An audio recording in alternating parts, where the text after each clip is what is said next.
오늘 우리가 볼 하나님의 말씀 신약성경 마가복음 12장 18절에서 27절까지 봉독해 드리겠습니다. 다 찾으신 줄 알고 제가 봉독해 드립니다.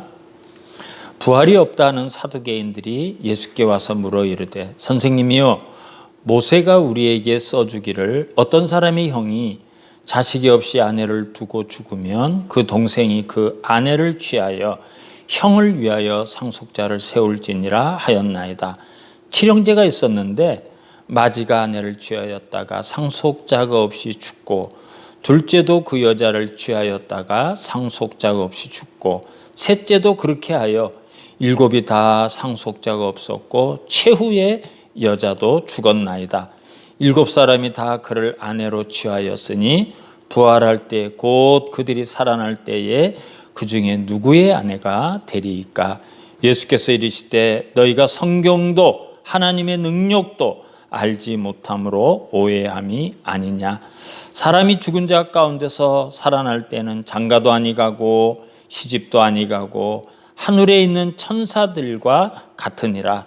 죽은 자가 살아난다는 것을 말할진대 너희가 모세의 책 중 가시나무 떨기에 관한 글에 하나님께서 모세에게 이르시되 나는 아브라함의 하나님이요 이삭의 하나님이요 야곱의 하나님이로라 하신 말씀을 읽어보지 못하였느냐.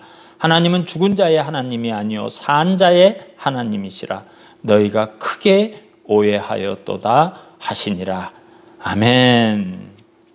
사랑하는 성도 여러분, 반갑습니다. 부활 아침, 나라가 참 어지럽고 혼란하고 많은 사람이 고통 가운데 있는데 저와 여러분이 이렇게 우리 모든 성도가 다 함께 모여서 예배 드리지는 못하지만 이렇게 함께 부활절 감사 예배를 드리게 된 것을 진심으로 하나님께 감사를 드립니다. 금년 부활주일은 한국 교회뿐만 아니라 세계에 있는 모든 교회들이 부활의 기쁨을 함께 나누지 못하고 있습니다. 그래서 우리가 이 코로나 바이러스가 하루속히 종식되도록 기도하시고 또 현장에서 일하는 분들을 격려할 필요가 있습니다. 그러나 오늘 아침 하나님은 우리의 이 예배를 통해서 우리를 위로해 주시고 우리에게 힘을 주시고 이 모든 고난을 이기며 나갈 수 있는 은혜 베풀어 주실 줄 믿습니다. 오늘 본문은 사두개인들이 예수님께 함정을 파고 질문을 한 내용입니다. 사두개인이라는 것은 다윗 시대에 사독이라는 제사장이 있었는데 그 후계자들이에요. 그 후계자들로서 제사장 계급을 가진 그런 사람들입니다. 유대 사회에 이 당시에 최고의 상류층 사람들이죠. 이들은 제사장이기 때문에 하나님께 예배도 하고 절기도 지키고 율법에 관해서 또 강론도 하고 이런 신앙생활을 하는 그런 사람들이었습니다. 그렇지만 이 사람들은 변질된 사람들이에요. 제사장인데 부활을 믿지 않습니다. 천사와 영을 믿지 않습니다. 내세를 믿지 않는 사람들입니다. 그리고 그 당시에 로마와 결탁을 해서 사회적인 특권을 누리고 부귀영화만 관심 있는 명목만 제사장인 사람들, 마치 우리가 겪은 일제시대 때 그 친일파에 활동했던 사람들로 이렇게 이해를 하시면 쉽게 이 사두개인들을 이해하실 수가 있습니다. 여러분, 우리가 한 가지 알아야 할 것이 있는데요. 어떤 종교든지 세상 권력과 야합을 하게 되면 반드시 타락한다는 거예요. 역사가 그건 증명하고 있습니다. 중세시대에 종교가 힘을 가졌어요. 권력을 가졌어요. 왕을 세우기도 하고 왕을 내려앉히기도 했어요. 가장 교회가 타락할 때가 이때예요. 힘이 있고 권력이 있어서 그것을 가지고 교회를 바르게 이끌어 갈 수 있는 것이 아니라 교회를 망치고 세상을 타락시키더라고요. 그러니까 여러분, 우리가 자꾸 어떤 권력의 힘으로 무엇을 하려고 하면 절대 하나님의 일은 하나님이 하시는 거예요. 하나님이 하셔야 되는 거예요. 그래서 이 사두개파들도 하나님과 백성들 사이에서 중보하는 제사장이었지만 사실은 신앙과 전혀 상관없는 그런 사람들이에요. 이 사람들이 예수님을 찾아왔어요. 오늘 18절이 부활이 없다 하는 사두개인들이 그러죠. 부활이 없다고 한다. 이것을 강조하고 있습니다. 자, 이 사람들이 이제 예수님에게 질문을 했어요. 19절 이하의 말씀인데 19절만 한번 보겠습니다. 선생님이요, 모세가 우리에게 써주기를 어떤 사람의 형이 자식이 없이 아내를 두고 죽으면 그 동생이 그 아내를 취하여 형을 위하여 상속자를 세울지니라 하였나이다 그랬어요. 여러분, 여기서 말하는 것은 계대 결혼을 말하는 거예요. 장남이 결혼을 했는데 자손을 보지 못하고 일찍 죽게 되면 그 동생이 그 여인을 데리고 사는 제도가 있었어요. 신명기 25장에 나옵니다. 하나님이 이런 제도를 주신 것은 첫 번째 이유가 가문을 번성하기 위해서 그래요. 하나님께서 아담에게 축복해 주셨죠. 생육하고 번성하여 땅에 충만하라. 생육하고 번성하고 땅에 충만하려면 자손이 있어야 돼요. 그렇지 않습니까? 자손이 끊어지면 그 생육하고 번성하고 땅에 충만할 수가 없어요. 그래서 이제 그 말씀대로 하나님의 백성들이 이제 가문이 번성할 수 있도록 이런 제도를 만들어 주셨어요. 그리고 두 번째 이유는 남편이 죽었어요. 그럼 그 여인이 그 당시에 살아갈 수가 있었을까요? 불가능하죠. 불가능해요. 지금처럼 어떤 사회보장 제도가 있는 것이 아니고 어디 나가서 일할 수 있는 직장이 뭐 있는 것도 아니고 방법이 없어요. 그래서 하나님께서 그들을 보호해 주시기 위해서 이런 제도를 만드는 겁니다. 우리가 룻기를 통해서 룻이 그 집안에 남편의 형제들이 없어요. 그래서 나오미가 어떻게 하죠? 가장 가까운 보아스라는 사람과 혼인할 수 있도록 주선을 해주는 모습을 볼 수가 있죠. 바로 그런 제도를 말하는 겁니다. 그래서 이 사두개인들이 예수님을 찾아와서 7 형제가 있는 집이 있는데요. 장남이 결혼하고 죽고 둘째, 셋째, 넷째. 그래서 이 여인이 7 형제와 다 결혼을 하고 그 여인도 죽었습니다. 그럼 부활할 때 이 여인은 누구의 남편이 됩니까? 어떻게 보면 매우 어려운, 대답할 수 없는 그런 문제를 예수님에게 질문을 했어요. 그런데 여러분, 제가 서두에 이 사람들이 예수님에게 함정을 팠다 그랬죠? 이 사람은 부활이 없다고 하는 사람들이에요.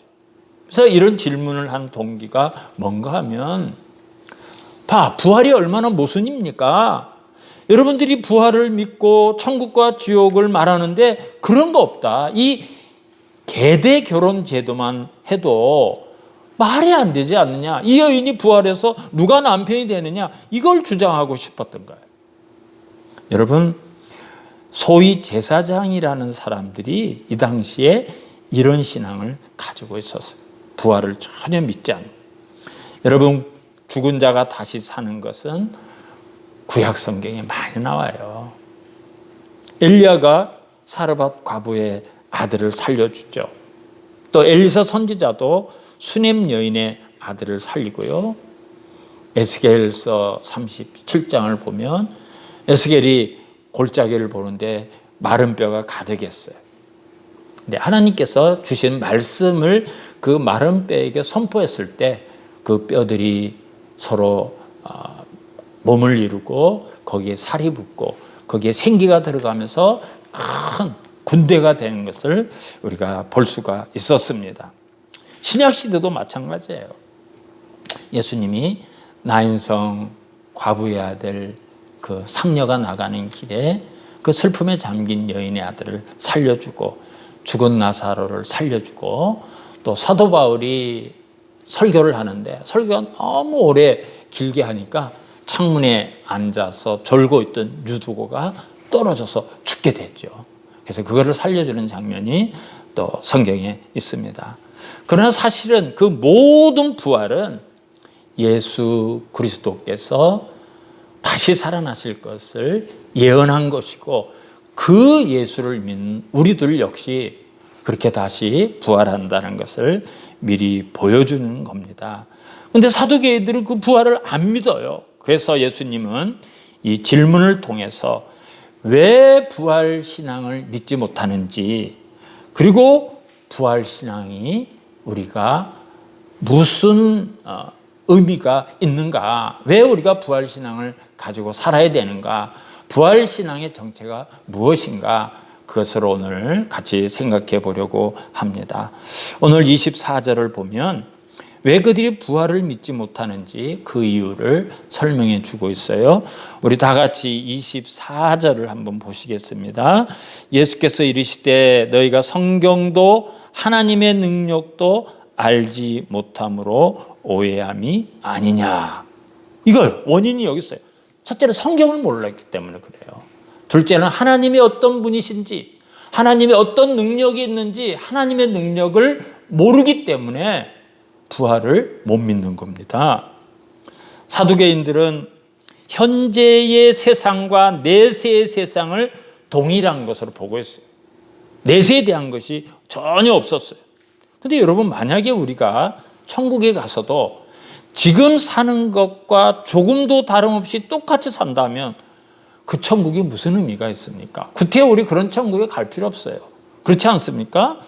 그런데 사두개인들은 현재와 내세를 똑같이 보는 거예요. 그것은 성경을 모르기 때문입니다. 여러분, 성경에는 부활에 관한 이야기가 가득해요. 예수님은 부활에 관한 것을 예로 들어서 설명을 하셨어요. 26절이 그 이야기입니다. 26절을 한번 보시겠습니다. 죽은 자가 살아난다는 것을 말할진대, 부활을 내가 말한다면 이 뜻이죠. 너희가 모세의 책 중 가시나무 떨기에 관한 글에 하나님께서 모세에게 이르시되 나는 아브라함의 하나님이요 이삭의 하나님이요 야곱의 하나님이라 하시 말씀을 읽어보지 못하였느냐 그랬어요. 여러분, 이것은 하나님께서 모세에게 자신을 소개했던 그 내용이에요. 거기서 하나님은 과거에 있었던 아브라함과 이삭과 야곱의 하나님이다, 그 뜻이 아니라 현재에 있는 아브라함, 이삭, 야곱, 살아있는 그들의 하나님이 나다라고 말씀하신 거예요. 그들이 죽어서 흙으로 다 돌아간 것이 아니라 부활해서 그들의 영혼이 하나님과 함께 있는데 바로 그 하나님이 나다, 그 말씀을 하신 거예요. 예수님이 26절 끝부분에 뭐라고 말씀해요? 하신 말씀을 읽어보지 못하였느냐 반문을 하셔요. 사두개인들은 모세 오경을 아주 중요하게 여기는 사람들입니다. 그런데 모세 오경인 출애굽기에 하나님께서 모세에게 이렇게 말씀하신 것도 야, 너희들 모르느냐? 그렇게 반문하고 계시는 겁니다. 욥기나 다니엘서나 이사야서를 보면 부활에 관한 말씀이 참 많이 나옵니다. 제가 다니엘서의 한 구절만 읽어드릴게요. 다니엘서 12장 2절입니다. 땅의 티끌 가운데 자는 자들 중에서 많은 사람이 깨어나 영생을 받는 자도 있겠고 수치를 당하여서 영원히 부끄러움을 당할 자도 있을 것이며 지혜 있는 자는 궁창의 빛과 같이 빛날 것이요 많은 사람을 옳은 대로 돌아오게 한 자는 별과 같이 영원토록 빛나리라. 아멘. 그랬어요. 여러분, 우리가 부활하면 두 종류의 사람으로 나누어진다는 거예요. 한편 사람들은 하나님이 약속하신 영원한 생명을 받은 사람으로 구분이 되고, 또 한 종류의 사람들은 수치를 당하여 영원히 부끄러움을 당할 자가 있을 거라는 거예요. 이 둘로 나눠져요. 근데 사두개인들은 성경의 이런 중요한 사실을 제로 알지 못했던 거예요. 성경을 자기들 임의대로 해석을 하고 자기들이 믿고 싶은 대로 이해를 한 거예요. 여러분, 그런 분들이 지금도 있어요. 성경을 자기 믿고 싶은 대로 막 해석을 해요. 자기 상황에 막 갖다 붙여가지고 해석하는 분들이 있어요. 이번 코로나 사태로 인해서 신천지의 모습이 이제 세상에 낱낱이 드러났죠. 여러분, 그들의 교리는 아주 저급합니다. 성경의 교리를 조금만 공부를 했다면 그들의 말을 듣는 순간 이거 거짓이구나, 이거 엉터리구나, 정말 유치하구나, 이런 것을 대번 알 수가 있어요. 근데 성경을 너무 모르기 때문에 거기에 무슨 진리인 것처럼 그냥 넘어가 버리는 거예요. 이단들도 다 마찬가지입니다. 우리가 교리에 대해서, 성경에 대해서 제대로 된 지식을 가지고 있으면 절대 안 넘어가요. 이것이 옳은지 그른지 대부분 분별할 수 있기 때문에요. 이 사두개인들은 제사장식이나 되면서 성경을 제대로 모르고 있었던 거예요. 두 번째, 예수님이 뭐라고 말씀했습니까? 하나님의 능력을 모르기 때문이다. 하나님의 능력을 모르기 때문에 부활신앙을 못 갖는 거예요. 저는 창세기 1장 1절 태초에 하나님이 천지를 창조하시니라, 이 말씀을 분명하게 그리스도인들은 믿어야 된다고 생각합니다. 하나님이 천지를 창조하실 때 어떤 재료를 가지고 해를 만들고 달을 만들고 별을 만들어서 하늘에 이렇게 설계대로 붙였습니까? 하나님의 그 풍성하신 지혜로 말씀하셨더니, 선언하셨더니 하늘에 해가 달리고 달이 달리고 별들이 달렸어요. 말씀하셨더니 천지가 창조가 되었어요. 말씀으로 천지를 창조하신 하나님, 온 우주 만물을 창조하신 하나님께서 여러분, 죽은 사람을 살리는 게 문제가 되겠습니까? 부활이 문제가 되겠습니까? 하나님이 어떤 하나님인가를 제대로 알고 제대로 믿는다면 이 부활에 관한 확실한 믿음을 가질 수가 있습니다. 결국 부활을 믿지 못하는 사람은 하나님을 안 믿는 사람이에요. 하나님을 안 믿는 사람은 하나님의 능력을 믿지 못합니다. 하나님의 능력을 믿지 못하는 사람은 올바른 신앙생활을 절대 할 수 없습니다. 그러면 부활의 몸을 갖는다는 것이 어떤 것인가, 우리가 그걸 좀 생각하고 갈 필요가 있어요. 25절을 한번 보겠습니다. 사람이 죽은 자 가운데서 살아날 때에는 장가도 아니 가고 시집도 아니 가고 하늘에 있는 천사들과 같으니라 그랬어요. 이런 부활하게 되면 우리의 몸이 하늘에 있는 천사들과 같아진다. 천사가 된다 이러면 안 돼요. 천사가 된다. 어떤 이단들은 우리가 죽으면 착한 일을 많이 하면 천사가 되고 또 잘못된 사람은 귀신이 돼서 돌아다니고 뭐 그런 이야기를 해요. 절대 그렇지 않아요. 천사는 천사로 피조가 되고 사람은 사람으로 만들어진 거예요. 그래서 우리가 부활해도 사람의 인격을 가지고 있습니다. 그래서 여기서 하늘에 있는 천사들과 같으니라 이 말씀을 한 것은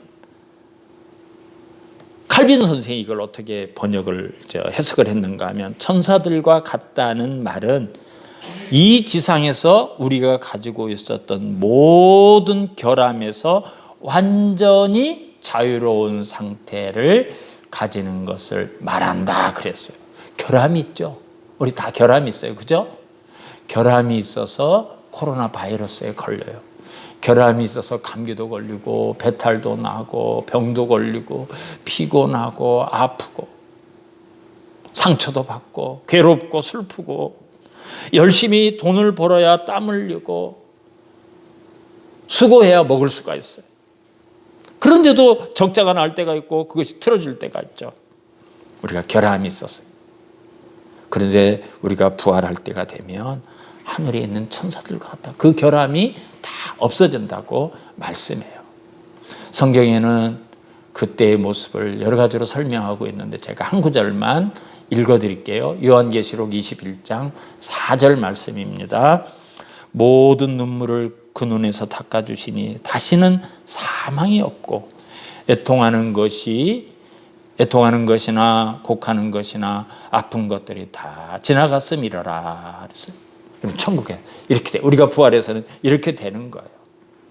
그리고 우리가 천사들과 같이 된다, 이 말을 잘 기억해요. 천사가 된다 이렇게 어떤 사람들이 이렇게 이야기하면 그건 이단이구나 이렇게 생각을 하시면 되겠습니다. 예수님께서 십자가에서 죽으셨지만 내가 3일 만에 다시 살아나리라고 말씀하신 대로 다시 살아나셨어요. 사도 바울은 고린도전서 15장에서 이렇게 이야기를 합니다. 만일 죽은 자가 다시 살아나는 일이 없으면 그리스도도 다시 살아나시지 않았다. 그리고 20절을 보면 그리스도께서 죽은 자 가운데서 다시 살아나사 잠자는 자들의 첫 열매가 되었도다 그랬습니다. 여러분, 첫 열매가 되셨어요. 주님이 첫 열매가 되셨어요. 첫 열매가 됐다는 것은 이제 계속해서 열매가 맺힌다는 거예요. 첫 열매는 앞으로 어떤 열매가 계속 맺힐까를 보여주는 대표적인 특성을 가지게 되는 겁니다. 그래서 예수님께서 부활하신 것처럼 우리 모두가 부활하게 된다는 겁니다. 그럼 오늘 우리가 결론적으로 생각해 봐야 할 것이 있습니다. 예수님의 부활이 지금 나에게 무엇인가 하는 거예요. 여러분, 예수님 부활하셨어요. 우리가 예수님 부활하셨다고 모여서 이렇게 예배도 드리고 계란도 나누고 기뻐하고 그렇게 해요. 그게 나에게 내 삶에 어떻게 적용을 해야 되느냐, 그에게. 예수님이 부활하신 게 나에게 어떤 영향을 끼쳐야 되는가, 그런 과제가 우리에게 남아 있습니다. 첫째는 부활 소망을 가지고 살아가야 합니다. 예수님이 부활의 첫 열매가 되셨고 우리도 다 부활합니다. 그래서 우리는 이 세상이 전부가 아니라 이 세상이 끝이 아니다라는 것을 확신하면서 살아가셔야 돼요. 대부분의 그리스도인은 지금 세상을 마감하면 마치 영원히 내 삶이 마감하는 것처럼 살아가요. 그래서 이 땅에서 고통을 당하면 그것이 전부인 것처럼, 그 고통이 영원한 것처럼, 이 땅에서 슬픔을 당하면 그 슬픔이 영원한 것처럼, 그 슬픔이 끝인 것처럼, 이 땅에서 부귀영화를 누리면 그것이 내 삶의 영원한 부귀영화를 누리는 것처럼, 그런 가치관, 그런 세상의 방법을 가지고 살아가는 경우가 너무나 많이 있어요. 부활의 세계, 그 다음 세계를 생각하지 못하는 거예요. 다니엘의 세 친구가 어떻게 죽으면 죽으리라 하나님이 구해주시지 아니하실지라도 왕의 금신상에 절할 수 없습니다. 어떻게 이럴 수가 있습니까? 지금의 삶이 끝이 아니라는 것을 그들이 믿었기 때문에, 그걸 알았기 때문에 그래요. 어느 날 하나님께서 아브라함을 불렀어요. 아브라함아, 내 하나님, 내 아들 독자 이삭이 있지 않느냐? 예, 하나님, 우리 아들 잘 크고 있습니다. 내 아들 독자 이삭을 내가 지시하는 산으로 가서 제물로 바쳐라. 여러분, 기가 막힌 이야기입니다. 하나님이 이삭을 어떻게 주셨습니까? 25년 동안을 내가 너에게 아들을 주마. 너의 아들을 통해서 하늘의 별처럼 바다의 모래처럼 너의 후손을 만들어 줄 것이다. 그렇게 정말 수도 없이 약속을 하시고 달랑 주신 후손이 이삭 하나예요. 근데 이삭을 제물로 드리래요. 죽여서 제물로 드리래요. 얼마나 기가 막힌 이야기입니까? 근데 여러분, 아브라함이 하나님의 말씀에 토 하나 달지 않고 그 아들을 데리고 하나님이 지시하신 산 모리아 산을 향해서 올라갑니다. 사랑하는 성도 여러분, 어떻게 아브라함이 그럴 수가 있었을까요? 도대체 아브라함은 무슨 생각으로 그렇게 하나님 앞에 대꾸 한마디 안 하고 그 아들을 데리고 모리아 산으로 제사를 드리러 올라갈 수가 있을까요? 그 이유를 히브리서에서 말씀하고 있습니다. 히브리서 11장 19절에 이렇게 말씀합니다. 그가, 아브라함을 말하죠. 그가 하나님이 능히 이삭을 죽은 자 가운데서 다시 살리실 줄로 생각한지라. 아멘. 아브라함은 이삭을 죽음의 제단에 바치면서 하나님이 이 아들을 다시 살려줄 것을 믿었다는 거예요. 여러분, 그게 어떻게 가능할까요? 그것이 어떻게 가능할까요? 하나님의 말씀을 기억했어요. 하나님의 말씀을 기억했어요.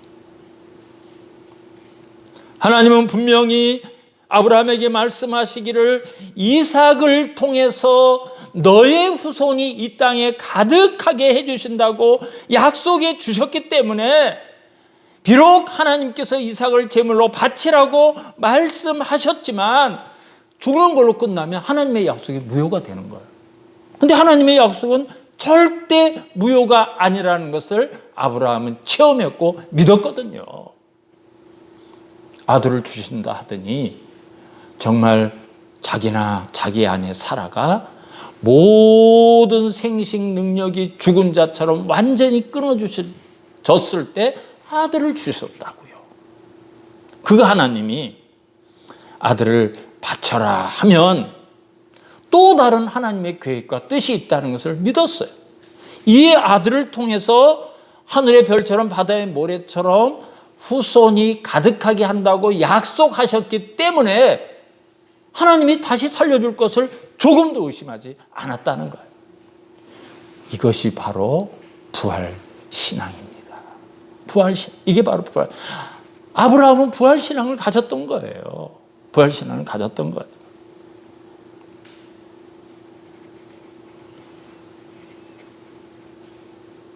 이 부활신앙이 내가 그리스도인으로서 자유롭게 교인으로서 살아가는 삶의 연장소에서 구체적으로 나타나야 돼요. 삶의 거듭남이 일어나야 되는 거예요. 신앙의 부활이 일어나야 되는 거예요.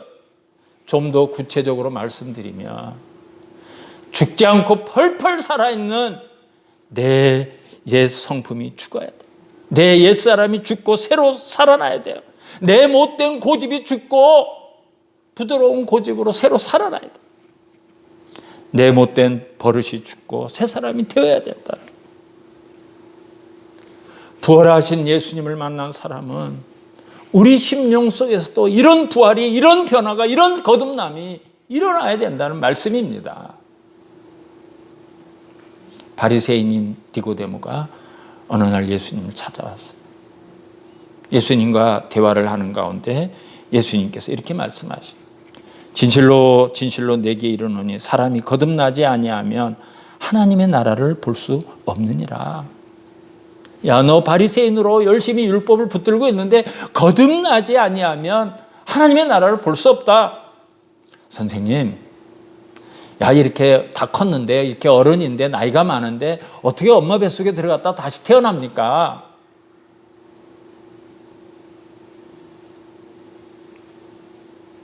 내가 거듭나야 하겠다는 말을 놀랍게 여기지 말라. 성령으로 난 사람도 다 그러하니라. 거듭난다는 것은 성령으로 새로워지는 거예요. 성령으로 새로워진 사람은 당연히 부활신앙을 가지고 살아가야 된다는 말씀입니다.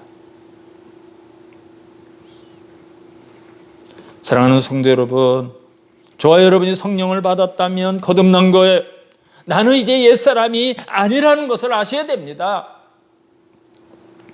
바울이 예수님을 만나기 전에는 하나님을 위해서 일한답시고 교회를 핍박합니다. 예수 믿는 사람을 핍박합니다. 잡아들입니다. 심지어 스데반 집사를 죽이는 데 주도를 했던 사람이 바울이에요.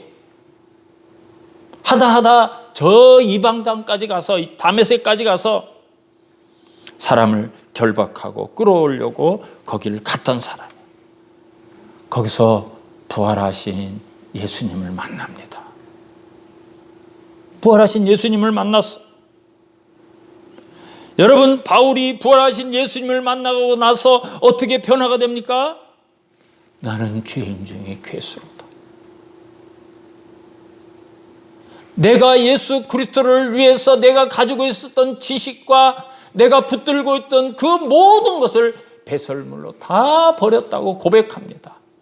나는 날마다 죽노라고 말합니다. 나는 날마다 죽노라고 말합니다. 여러분, 빌립보 교회에 보낸 편지 빌립보서 3장 10절 이하를 제가 조금 읽어드릴게요. 바울이 내가 그리스도와 그 부활의 권능과 그 고난의 참여함을 알고자 하여 그의 죽으심을 본받아 어떻게 해서든지 죽은 자 가운데서 부활에 이르려 하노니 내가 이미 얻었다 함도 아니요 온전히 이루었다 함도 아니라 오직 내가 그리스도 예수께 잡힌 바 된 그것을 잡으려고 달려가노라. 형제들아, 나는 아직 내가 잡은 줄로 여기지 아니하고 오직 한 일, 즉 뒤에 있는 것은 잊어버리고 앞에 있는 것을 잡으려고 표대를 향하여 그리스도 예수 안에서 하나님이 위에서 부르신 부름의 상을 위하여 달려가노라. 아멘. 여러분, 이런 신앙이 부활신앙입니다. 베드로가 부활의 예수님을 만나기 전에 얼마나 큰 소리를 자쳤습니다. 그런데 어린 여자 앞에서 예수님을 3번이나 부인하게 됐죠. 이 베드로가 부활하신 예수님을 만나요. 성령을 받아요. 그 다음에 어떻게 변화가 일어납니까? 공회 앞에서 예수님처럼 재판을 받아요. 그 공회 앞에서 죽을 수도 있어요.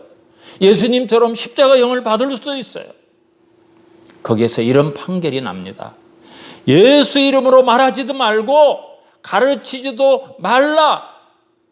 이런 판결, 이런 경고를 베드로가 받아요. 근데 베드로가 뭐라고 말하는 줄 아세요?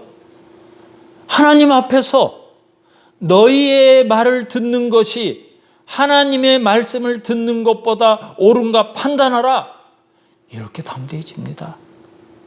이렇게 담대해져요. 어린아이 앞에서 예수님을 모른다고 3번이나 부인했던 베드로가 부활하신 예수님을 만나고 성령을 받은 다음에 이렇게 달라져요.